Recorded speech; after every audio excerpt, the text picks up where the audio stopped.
Good day wherever you are, and welcome back to another episode of Below the Curve Gaming. So, as is becoming rapidly a tradition for the channel, we have a new army on display, and today it's my OSSS against Ben's combined army Morat Vanguard Force. So this is one we've been looking forward to for a while. Ben's got most of the models painted up, which is far more than I can say, sadly. They're looking absolutely stunning, and it really is a classic match-up between two enemies. Obviously, the EI, the evolved intelligence of the combined army against the AI and Aleph's attempts to halt the combined army's advances on Paradiso. So we're playing Frontline. Now, Frontline's a bit interesting because the table is split into three zones we have to dominate, which are the no man's land between our armies, but we don't actually measure that until the end of the game. So you really have to play it by eye as to where your troops are, because you get 1 victory point for dominating the zone closest to your deployment zone, 2 for dominating the central one, and you get a mighty 3 if you can dominate the zone closest to the opponent's deployment zone. Additionally, you have 4 classified objectives, and each of these is worth a further victory point. There is a chance to trade one of them in as an Intel com card, but as neither Ben nor I have taken that option, we won't dwell on it. So the mission should be up on your screen. Ben won the lieutenant roll-off, despite having 2 less willpower in his lieutenant. I naturally rolled a 1, Ben rolled an 11.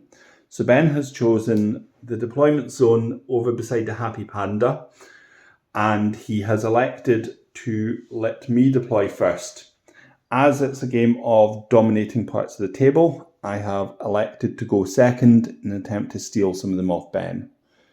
Now this game should be quite an exciting one. We've both taken a tag for the first time in the channel. We'll have some Armoured Corps action, so we will be back in a minute where I will go through my list and my deployment. So here's my OSSS list. So it's a bit different from lists I would normally take for a few reasons. Firstly, it features an expensive tag in the Morat. Secondly, it ties up the lieutenant order in the Morat itself, which I have to say I'm a little bit nervous about, but the Morat is absolutely nails, so we're kind of hoping that will work. The core fire team is very, very simple. It's 4 basic takinis and a multi-sniper. We've got 2 proxies, a Mark 1 and a Mark 5, so we have a hacker and a forward observer. We have, that's Combat Group 1. Group 2, we have a Zion total reaction bot with a heavy machine gun. That's probably going to cover the centre here, or possibly over here, although with these suppression zones, it wouldn't have as much luck there. We have a Harry of bounty hunters, so we're going to roll up. After I've talked about this, we will roll up the booty roll, and during my deployment I'll talk about them. Then we have Parvati, and this is the Victorian steampunk model for her with a Yud bot. It's going to be a list basically where the Morat does the heavy lifting and the Dakini fire team will try and provide a slightly more solid base with a sniper rifle. I'm aiming to maybe spend the first turn and order to get them onto the roof here, so they've got a fair area to dominate. While Strategos will allow me to move things in and out of combat groups, I'm not actually sure how beneficial it's going to be, because I don't really have anything massively important in combat group 2, and I certainly don't have anything in group 1 I'd want to shift. The thing I'm most likely to move is Parvati, particularly if the Morat is looking like it's taken a bit of a kicking. So we're going to be back in a second with the deployment. We have our gun turret deployed already. I've deployed here, so I've got cover. I'll still get 2 shots through the suppression zone as it's a total reaction. And I'll cover across the market stalls through to Ben's deployment zone because the gun turret's a silhouette 2. So these gun turrets are the plastic ones from Defiance. They're really, really nice. We got them from a very friendly chap in Poland for a discount price, so we're really chuffed. In fact, just before we go, the classified objective. So I have mapping over here and it's sitting at the side because in order to do it, I need to get my proxies, either of them, over into Ben's deployment zone and into contact with a building, which is this one, in order to achieve it. So it's not likely to be done. We've got telemetry where I have to succeed on a forward observer role. I'm fairly confident of that. Experimental drug shouldn't be too difficult. The bounty hunters are quite squishy. Pravati's a 2-wound doctor, and so I'm fairly confident I'll pull that off. Net undermine requires me to get a veteran or elite trooper. Now the only troops I have that can do this are my proxies. And I just need to complete a whip roll in Ben's half of the table with them. So we're fairly confident of that. I do have an apology from the last game. I realised that my game against Stephen's Rama Task Force, my list was illegal as I had taken 2 probots. I don't know what I was thinking. I don't know how I managed to miss that they were availability 1, so I can only apologise. My list of faux pas continues. So here I am with my deployment. Now the booty rolls were made. Sforza rolled a 20 and got an HMG. Now obviously this is just the Sforza model representing a regular bounty hunter with an SMG. I then rolled a 3 for the Trish model, who's another bounty hunter with an SMG, which gave her a light flamethrower. That wasn't much good, so I re-rolled, got a 9, and that was an MSV 1. I was pretty chuffed with that. I mean, not ideal, but with an SMG and MSV 1, could be quite good. So then for Case and Beg, I got a double action close combat weapon. Now, bounty hunters already have a para -6 CC weapon, so I didn't see that being particularly handy, and I'm not entirely convinced I want to be in hand-to-hand with a Morat. So I re-rolled it, hoping for something with a bit more oomph, and instead rolled up +1 armour. So a little bit disheartening, because I'd hoped for just something a little bit more handy, but that is the risk you're taking with bounty hunters. I've held back the total reaction bot, and I've held back the Morat. The deployment zone wasn't quite as long as I'd hoped, so the Dakini with the sniper rifles at the bottom of the stairs. These 2 models, which is the proxy hacker and the bounty hunter, the MSV, are both deployed prone. Now, she should be facing that way. We've got the HMG covering here, and we're probably going to get the total reaction bot to help cover one side, and we're going to use the Morat, probably deployed quite aggressively in the centre, to be honest. I am kind of giving up a flank somewhat, although I do have a forward observer around here. My HVT is right over at the side waiting on the bus. Once the Dakini is in a better position, and we tend to play that you can see through the stairs anyway, so I do have a bit of a fire lane. It's not ideal, but I can fire sort of along here between like the Tory gate and the tree through here. So I do have a bit of cover there, and with the total reaction bot over here, then I should have a bit more coverage as well. So we are facing what is almost guaranteed to be a Vanguard core team. I do realise it's a Morat Aggression Force. I made a mistake earlier. We've got a bull track tag, so that's combat group 1. So there's probably going to be some diplomatic and inverted commas chap dropping down. Then pool 2 has a Khoisot, who I recall being quite expensive. He's got a T2 SMG and chain colt. I'll have to be careful of that, because that could devastate the Morat or some of my other troops as well. The Dartok hacker, who gets Trinity with +1 damage, which could make an absolute mess of my hacker if I'm not careful. The Kaitok, which is their sort of Holy Sepulchre Silhouette 5, also only about 22 points because it comes with 2 chain rifles, and a Flammenspeer, and a Rak Torak, which is the Sergeant Major of the Vulcan Heavy Shotgun. So I can't help but feel there's a bit more to this list than meets the eye. I think Ben's a wee bit worried I've got something extra, but sadly I don't. So we'll be back soon to see what Ben's doing. Hello, it's Ben, and this is my Morat Aggression Force tutorial for Frontline. And this is going to be my first game using the Morats or Combined Army as well. So it may be a bit of a kind of learning curve, but I'm looking forward to giving them a try. So I started my Morat collection with the pre-release bundle, which was the Morat Aggression Force Action Pack, the Dire Foes, which is Mission Pack 10, Slave Trophy, and the Tie Rock Hunter, which was the exclusive model that you got with the set. I've also kind of then gone on and bought every other kind of new pack of Morats as they've came out. So I've got the Bull Track at the back, and then I've got the Morat Tarlock pack and the Morat Fireteam pack, as well as a Raisho, which I'm aware is not a new model necessarily, but I didn't think it was going to be one that will be replaced anytime soon, and I wanted another tag to face Martin with.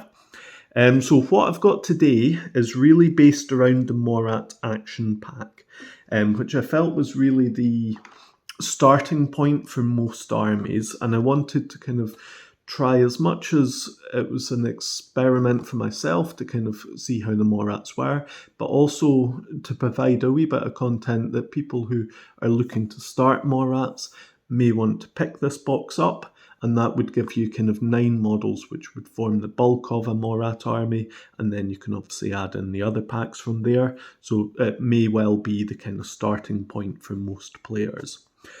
So with that in mind, it's a wee bit of a limited selection that I've got, partly due to the points that are in that action pack, but also because I wanted to take a tag, which obviously does take up quite a bit of points as well. So what I've got is 2 combat groups, the first one to the left here, and then the second group to the right. So the first combat group is a Morat Fireteam, which is a Vanguard Lieutenant, which is this guy here. I've got a paramedic, which I'm going to use this one at the back, and then just a combi rifle Morat. And then I have the Zerat Hacker, which I've chosen the killer hacking device, just to kind of keep the points down a wee bit, and I do value the killer hackers as well, so I felt it would be a good kind of option to take. I do have another hacker in the list as well, so that's the option I went for. Now I've also taken the K1 sniper rifle on the Morat at the back. Apologies, he's not been painted as yet. I'd focused on the action pack. He comes in the Morat Tarlock pack, and so one that I'll move on to painting next. I'm kind of going to paint them in almost release order. So they're going to form a Morat Fireteam. Now the bonus with the Morats is there's a lot of things that can be brought into the Morat Fireteam, either as wild cards or just naturally in that Fireteam options. So if I start to lose models, I would need to spend command tokens to bring them across from the other combat group, but the majority of the force can fit into this Morat Fireteam. At the back here, I have the Bull Track, which is one of the Cyanocast models. Stunning model, I feel. The detail in it is immense. Really enjoyed putting it together. So I have chosen just the portable autocannon with +1 burst version of it. Comes in at 74 points. Hoping it's not... I'm aware Martin's got a Marut. I don't think this is going to be able to kind of measure up to it in something that would be comparable to a Marut. Perhaps a Raisho would be more in that sphere, but the Bull Track is a bit of a cheaper tag option. But hopefully it will still give me some punch for the force. It does have +1 damage on its portable autocannon, which is no small weapon either. So fantastic model, looking forward to trying it out. Comes with a Bull Track pilot. I don't currently own one, and there's not obviously been one released. I have ordered the Raisho pilot, which is obviously a bit of an older model, but to use in its stead. So I'll use Anyat from the Dire Foes pack as a kind of stand-in if I need to go down that route later on. So this is Combat Group 2 at the right. So I have a Tarlock Harry. Now, I was a bit torn between what type of Harry I wanted to take with them. in that actually the 4 models, if we discount the Rasyat at the moment, the 4 models that kind of make up this combat group could either be a Morat fire team or a Tarlok fire team, and there's benefits to both. So kind of starting with what I chose, which is the Tarlok fire team, does give them terrain jungle, not particularly going to be much use in this game. I've got a Dartok hacker, which is the combi rifle picture version, the model that comes in the action pack box set. It has an upgrade of Trinity at +1 damage, which kind of almost makes it a killer hacker for its abilities there, but also with the kind of wider hacking device programs. I then have the Kaitok at the back. Now this is just a model yet again from the box set, chain rifle at +2 burst and Flamen Spear. And then at the front I've got Raktorak. Now I've gone for the NCO version.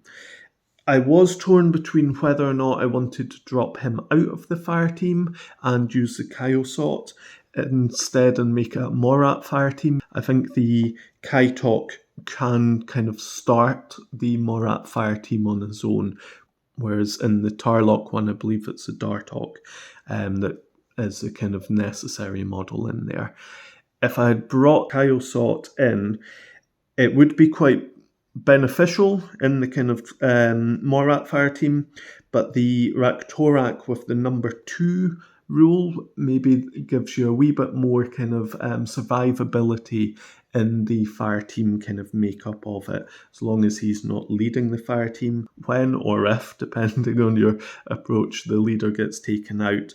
Particularly pertinent if I was using the likes of the Dartok for a hacking attempt and he maybe gets taken out in return, and then it means that the fire team doesn't get broken, he can take over with his number 2. However, because he's got NCO, you kind of want to use him to use the lieutenant order up as well. So there is that kind of balancing act. I'm not sure necessarily if it was the best option for it. However, the bull track does also have NCO, so I can always use the lieutenant order with the bull track. So something to kind of bear in mind there. So moving on, the Kaiosot, as I've mentioned, he comes with Mimetism of -3, which I'm looking forward to. He's got multi-spec level 1, and he does have T2 ammo on his BS attack as standard with his submachine gun or chain colt or heavy pistol. So quite a versatile model, quite short range in some ways. Moving on, I've got the Rasyat, which has either parachutist deployment zone or combat jump. He's got both skills, so I'm not quite sure which way I'll go. I'm going to potentially move him on as parachutist deployment zone, because then he can come on behind stuff. I'm not sure quite if Martin's going to be moving his stuff out of his deployment zone or not, so we'll kind of play that by ear. Now he's got Spitfire and Eclipse grenades. He's one of the few kind of smoke grenade models in the force, so something to bear in mind that might not get as much protection kind of moving up the board.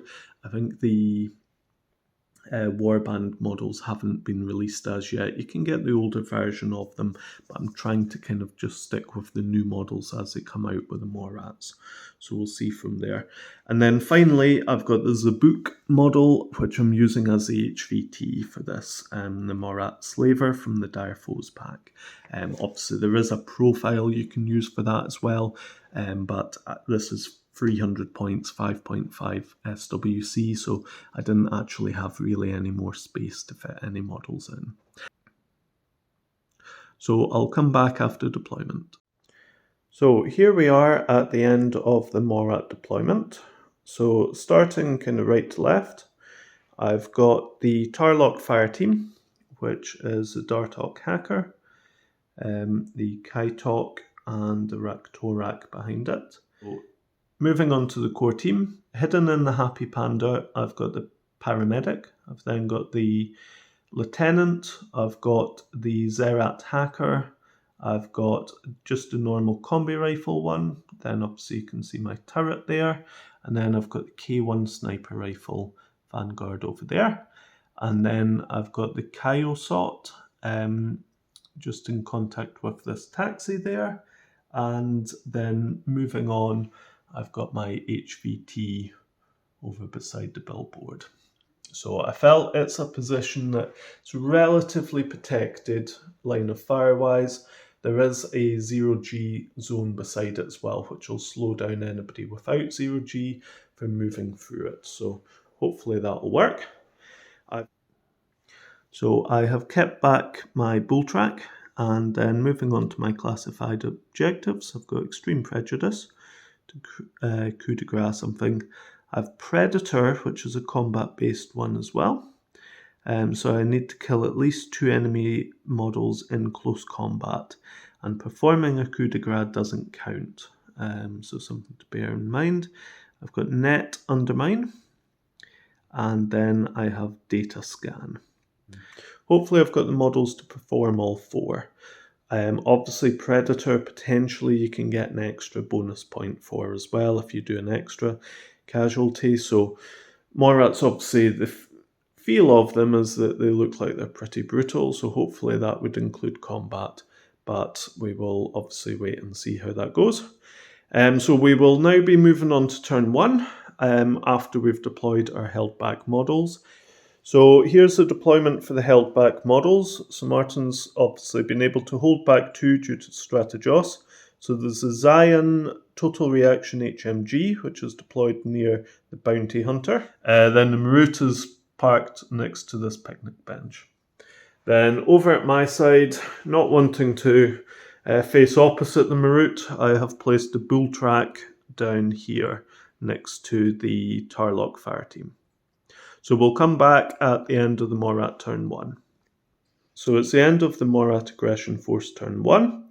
And we started by moving the bull track. So we used the Tactical Awareness Order, moved forward and exchanged some fire with the Zion remote and also the Sforza Bounty Hunter that was next to it. I managed to drop the remote to unconscious level 2, but did take a point of structure from the HMG from the Bounty Hunter. I then used NCO to use the Lieutenant Order to move through the 0G zone and fired at both the Bounty Hunter that was here and the Bounty Hunter that was next to the car there, taking both of them out with my explosive rounds. He then spent another order and this time just moved up, and he then dodged, succeeding his dodge to move into contact with this piece of building. And then I moved on to Order Group 2. Now Martin had spent a command token to reduce it to 2 orders, which was a bit problematic. So I spent both of them on the fire team. So they've effectively just moved and moved again in both orders. So they're currently kind of part way up the board at this side. I had 4 orders left in Order Group 1 at this point, and maybe against my better judgment, I decided not to use them on the bull track and instead to try and do some maybe too heavy lifting with the Morat fire team. So I spent the first order utilising the K1 sniper as the fire team leader. I moved some of the Morat vanguard just to get them within his zone of control, and then exchanged shots with the Morat. Now I was feeling quite confident in some ways that I could maybe chip a couple of structure off.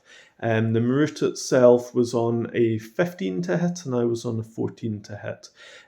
We both actually rolled, I think, 11s and cancelled each other out, or 13s.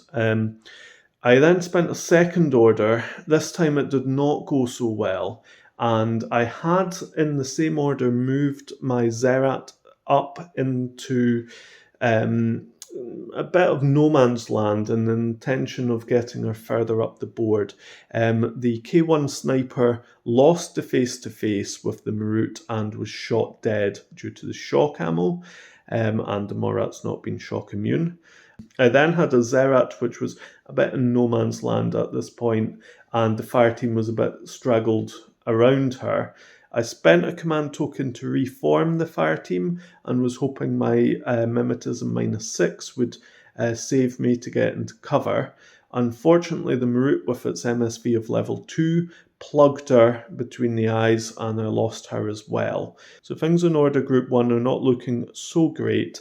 The fire team is currently disbanded. I have a Morat in the open effectively with a combi rifle, a Morat with combi rifle in the building just by the door around here, and then the paramedic is next to this Kobe cow picnic bench. So everything's very much situated on one side of the board for me at the moment. So we'll see kind of what that means moving forward into the operations turn 1. So it's the end of the OSSS turn 1, and it's been a rather bloody turn and a bit of a disaster on both sides of the board. So to start with, I moved my forward observer, tried to make a run across here. Ben had line of sight with his gun turret, and despite having to thread the eye of the needle, hit my forward observer all 3 times, including, I believe, a crit, and that was the end of my forward observer. I moved the Dakini fire team onto the roof of the building. I managed to take out the Morat that was over here beside the red ONI sign. That allowed me then to continue to move the fire team across here unopposed. The rest of them are hidden inside the building. We'll be able to exit hopefully soon to try and move up and claim some of the zones of control. The Morat moved up, had a small exchange of fire with the bull track, lost to the bull track's heavy pistol, but didn't take any damage, so climbed up onto the roof as a full order. Moved across the roof and shot the bull track in the head 4 times with the HMG, dropping it unconscious. At this point, I got somewhat cocky and attempted to gut the fire team using my heavy flamethrower. Ben returned fire with the chain rifles and the Vulcan shotgun, and also fired a pitcher. The Morat performed shockingly, failed 3 saves, dropping unconscious, and Ben had the bad grace to roll a 20 for the save on the Sergeant Major, and so shrugged off my flamethrower hit. Pravati with super jump took a running jump, landed on the roof, taking 2 shots to the side of the head from the combi rifle turret. Thankfully I rolled a 19 and a 20, so she survived. With the last of my orders, I put my proxy hacker inside this building, so there may be a bit of info war through the picture, and I've got the bounty hunter up here. So the race will be on to see whether Ben can get to Pravati before she can engineer the Morat back into life. So we will be back at the end of the Morat turn 2. So it's the end of the Morat turn 2. So I started by spending 2 command tokens to move both Morat Vanguard into the Order Group 2. And then I spent a full order to bring on the Razjat. So drop down using parachutist deployment zone, dropping at the back of Martin's deployment zone around about here, and then spent an order to move up. It stayed just out of line of sight of both the bounty hunter over here and the Dakini TAC bot with sniper rifle on the roof. I then spent an order to move it forward, and with its Spitfire, it dropped a shot at Pravati on the roof up here, the bounty hunter on the ground, and 2 shots at the Dakini TAC bot. Unfortunately, I failed every face-to-face roll and ended up dropping unconscious to the shots from the Dakini. So a bit of a disaster on that front. I had hoped that it would be a piece that would kind of swing the battle in my favour, but not so lucky. I then spent an order on the Dartok hacker, who moved up and traded hacking attempts with the post-human that's inside Holy Fuchs. I succeeded my Trinity against her and hit her twice and dropped her dead. I then put a few orders into the fire team using the Raktorak with the Vulcan shotgun, which by this time Pravati had dodged against the Razjat and was in base contact with the Morat. So that actually brought her into range for the Vulcan shotgun templates, So I shot the Morat multiple times, which ended up in the Morat, which was currently in an unconscious state, being eventually dropped dead. And I dropped Parvati into no wound incapacitation. However, in the second shot, she managed to pass her dodge and dodged back into the corner of the building there. I then had one final order, which I spent on the fire team yet again, switching back to the Dartok hacker, who moved up and traded a hack attempt against Parvati, who failed her reset, rolling a 16 on her whip, which allowed me to score for data scan for my classified objective. So currently ahead on victory points, but we'll see what happens in the Aleph turn 2. So it's the end of the OSSS turn 2, and it was pretty much the quickest turn on record, as I was very unhelpfully and lost a lieutenant. So the fire team broke apart to move 4 of the 5 members up, and then I reformed it, keeping the sniper as the team leader. Parvati used a full order to climb down the building and then move her Yudbot up. Then the bounty hunter moved round and unfortunately drew the line of fire of the bloomin' gun turret again, and this time the gun turret managed to crit, knocking the bounty hunter to unconscious, which was not a welcome surprise. On hindsight, I perhaps should have tried to turn a couple of orders into regular orders to give me a bit more scope, but I was a bit anxious about not having any tokens for the last turn. So it's the end of the Aleph turn 2. So we'll be back in just a moment with the final turn for the Morats. So it's the end of the Morat turn 3. So we started by splitting up the fire team, and I used the NCO order on the Raktorak, who moved round and exchanged. First I dodged, as did the Yudbot, so I could move a bit closer and not draw any fire from the Dakini. Then I moved again and fired a Vulcan shotgun at Parvati on a face-to-face roll, 1 shot and 1 against the Dakini sniper rifle. I managed to survive the sniper rifle hit, but Parvati was not so lucky, failed her dodge and was taken out by the Vulcan shotgun. So that was quite successful from my side. So I then moved on to the Kaitok, who moved up to the fence and then tried to make a beeline for the Dakinis past this planter here.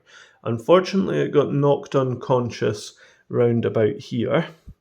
I then spent an order on the Morat paramedic, who moved up and managed to hit it with the med kit and brought it back to life.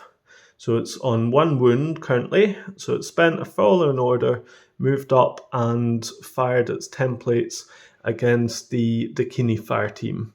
They elected to dodge. I managed to take 2 onto unconscious level 2, but 3 of them passed their dodge, including the multi-sniper rifle, which was less than fortuitous from my point of view. With my final order for the game, I decided to finally move my killing platoon forward. So it moved up into this fence here to try and kind of dominate the close zone to me, and took a dodge. Unfortunately, this was against a face-to-face with the multi-sniper rifle and the 2 living Dakini tac bots, and it was taken out, failing 2 saves, dropping dead. So not its greatest show for the whole game, but it never really got to the point that I could get much use out of it due to being pinned down by that sniper rifle. So we'll move on to the OSSS turn 3 and see what they can do. So it's the end of the OSSS turn 3. It was actually quicker than turn 2. I was in both loss of lieutenant and retreat, so I used my last 2 command tokens to cancel retreat on the 2 Dakini with combi rifles. 1 ran up, stepped in front of that bleeding gun turret, which yet again made up its 0-point investment and gunned down another of my poor models. The Kaitok survived a bit of an assassination run by the Dakini on the way past. So then I activated the second Dakini, who attempted another assassination run on the Kaitok and on the paramedic. The paramedic dodged, the Kaitok shrugged off the round, and the chain rifle took the Dakini off his feet. So that left the sniper on the roof who had to fall back, who actually survived the Vulcan shotgun to the face. I was most impressed. So we total up the victory points. It didn't take long in that I had none and had achieved none of my cards, in that 3 of my cards fell by the wayside the minute that forward observer was gunned down. Ben dominated all 3 of the zones of control and had completed one of his objectives for a 7-0 victory. So a good start to the Morat's career, and we will be back in just a minute to go through our thoughts. I suspect my thoughts may be even quicker than my last turn. Well, there's quite a bit to look at here, so let's just dive straight in, shall we? The list did not perform well at all. I lost to Morat in turn 1, and the whole list was based around Morat. I was really excited to try it. It's something we don't really use on the channel very much as tags, despite the fact I own a lot of them. The times we've taken tags has been me using them, Ben's not had one, and the games have been extremely one-sided and not particularly enjoyable. So this time we'd agreed we'd both take a tag. We both lost him in the first turn. The game was still really good fun, but I think there was a few learning points, particularly in my list building. So we could first look at the fact the list was, as many of my lists are, written in advance to try and cover basically any scenario. In doing so, in this list, I only had one of each specialist, and my engineer and doctor was the same model, and my hacker and forward observer was in the same order with the posthumans. Whilst in theory this wasn't the worst choice, it very much backfired when things started to go very wrong, and partially I did get incredibly unlucky in that Ben's gun turret did thread the eye of the needle and crit my forward observer. But this is something you have to factor in Infinity. As a result of losing the forward observer, I could no longer score more than 7 victory points, which immediately put me on the back foot. And I think it sort of played a bit of games in my head in that I started to make a few ill-advised decisions. I wasted an order moving my hacker into a building when there was no need to move her. I faffed around a bit with Pravati. The Morat, I don't know why I moved it on top of the building. I should have come around the building, used the bull track as cover effectively, and once I'd taken it down, tried to take care of the fire team. I think I misjudged the distance with the heavy flamethrower template and thought I was going to be able to incinerate both the killer hacker, which I was actually quite worried about, and the Sergeant Major model. On reflection, the killer hacker, whilst it did kill my hacker, it wasn't the dangerous model. The dangerous model was the Kaitok with the 3 shots from the chain rifle, and I just didn't really consider how devastating that was going to be once it got into the built-up market area. The list, because I'd taken a Morat, which was just shy of 100 points, I then felt I needed to get as many orders as possible. So I went for the Bounty Hunter Harry and the Dakini core team. Now the Dakini core team is perfectly reliable. It's nothing fancy. It has the same sort of thing as a Fusilier team in that it doesn't do anything above and beyond, but it's a good doughy fire team. However, I advanced them when they had a sniper rifle, which actually wasn't the best decision. I ended up having to deploy them slightly oddly, with the sniper rifle being held back to try and keep it in good range bands. Now, whilst the sniper actually did not too badly, taking down the diplomatic troop and causing a bit of damage elsewhere, and it did limit what the fire team could do in that I needed to advance up the table, but then I was going to have to start either breaking the fire team or making unusual members of the fire team the team leader, just to make sure they were spread out enough, but also close enough to try and hold ground, which clearly didn't pan out. The bounty hunters, whilst at 12 points each, they're an absolute steal, and if you get good booty rolls, they're phenomenal. If you don't get good booty rolls, they're really not. You can't rely on pulling an HMG out of the bag, and actually in some ways pulling the HMG is a bit detrimental in that I had taken them with the intention of being able to move up with a 4-shot shock submachine gun to try and take care of the Morats at close range. The HMG then immediately made me try to use them in a role they were not at all suitable for. Decent enough ballistic skill at 12, but they were never going to win a firefight against a tag. And with a very average fizz roll, they're not going to be able to dodge either. So I think I would revisit that choice. Parvati could have done really well. I just got really, really unlucky with her. I didn't place her particularly well, and then after she dodged forward, she was actually in prime position just to be cut to pieces by Ben's templates. The posthumans, as I said earlier, didn't go well. They didn't go well because despite having read how they worked, I obviously hadn't seen it happen on the table. I wasn't prepared for the fact that they were maybe as squishy as they were. And what I should have done probably was have taken a Mark IV, probably the heavy rocket launcher model, just because it's my favourite one of them all. Used that first and just got rid of the gun turret because I sort of looked at it and thought, it's a combi rifle, it's free, it's not that great. It's a combi rifle with 360 vision and total reaction, and it made my life an absolute misery. I made a mistake against it of allowing it unopposed shots at one point. Goodness knows what I was thinking.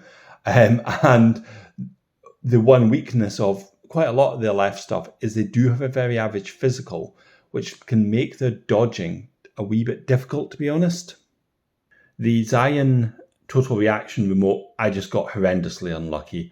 It should have done a lot better. I rolled atrocious dice for it, and with Armour 0, it took an autocannon round to the front, and that was the end of it. It's something I would take again, and I would just be a little bit more clever about the deployment and hopefully roll better dice. So in summary, the list was very poor. I think I need to stop just making lists because I want to make lists and start making lists for different missions. And then when we roll up a mission, I would be able to say, oh, it's Frontline, I've got a list ready for that.